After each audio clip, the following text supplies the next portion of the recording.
Assalamualaikum warahmatullahi wabarakatuh.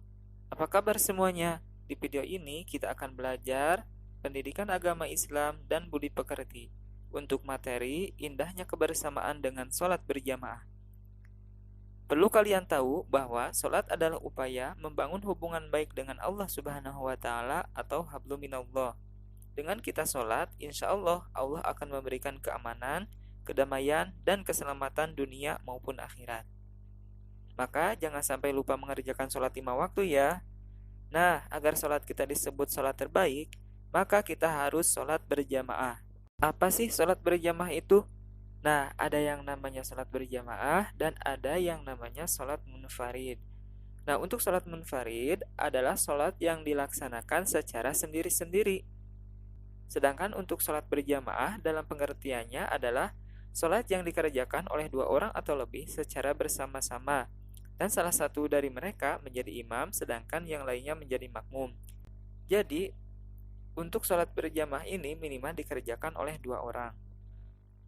Kemudian, bagaimana hukum sholat berjamaah? Nah, hukum sholat berjamaah adalah sunnah muakkadah, yaitu sunnah yang sangat dianjurkan.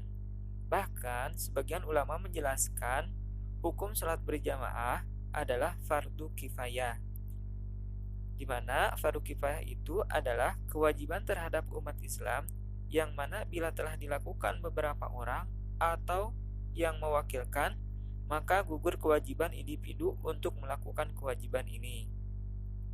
Keutamaan sholat berjamaah di antaranya yaitu pahala dilipat gandakan menjadi 27 derajat.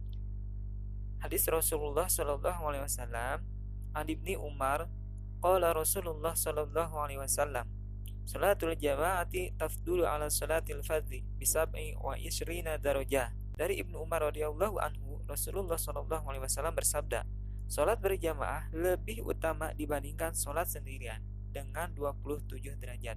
Hadis riwayat Bukhari dan Muslim. Kemudian untuk keutamaan yang lainnya yaitu akan dibebaskan oleh Allah Subhanahu wa taala dari api neraka. Sebagaimana hadis Rasulullah sallallahu alaihi wasallam an Anas bin Malik radhiyallahu anhu anin Nabi sallallahu alaihi wasallam annahu kana yaqul man shalla fi masjidin jama'atan arba'ina lailatan la tafutuhu rak'atul ula min shalatil isya kataballahu lahu biha ifqam minan nar. Dari Anas bin Malik radhiyallahu anhu dari Nabi Muhammad sallallahu alaihi wasallam, sesungguhnya beliau bersabda, barang siapa salat di masjid dengan berjamaah selama 40 malam dan tidak pernah tertinggal pada rakaat pertama dari salat Isya, maka Allah akan membebaskan baginya dari api neraka. Hadis riwayat Ibnu Majah. Dan keutamaan yang lainnya lagi yaitu menjalin silaturahmi antar sesama, mengajarkan hidup disiplin, saling mencintai dan menghargai, menjaga persatuan, kesatuan dan kebersamaan, menahan dari kemauan sendiri atau egois, mengajarkan kepatuhan seorang muslim kepada pemimpinnya. Syarat sah sholat berjamaah. Yang pertama, ada imam. Yang kedua, ada makmum. Ketiga, sholat dikerjakan dalam satu majelis. Yang keempat, sholat makmum sesuai dengan sholatnya imam. Kemudian di sini ada syarat-syarat menjadi imam. Yang pertama, mengetahui syarat dan rukun sholat serta perkara yang membatalkan sholat. Kemudian, fasih dalam membaca ayat-ayat Al-Quran, paling luas wawasan agamanya dibandingkan yang lain, berakal sehat, balik, berdiri pada posisi paling depan, seorang laki-laki atau perempuan juga boleh jadi imam kalau makmumnya perempuan semua, dan tidak sedang bermakmum kepada orang lain. Sedangkan syarat-syarat menjadi makmum adalah, pertama, makmum berniat mengikuti imam, kemudian mengetahui gerakan sholat imam, berada dalam satu tempat dengan imam, posisinya di belakang imam, dan hendaknya sholat makmum sesuai dengan sholat imam. Misalnya imam sholat asar, makmum juga harus sholat asar.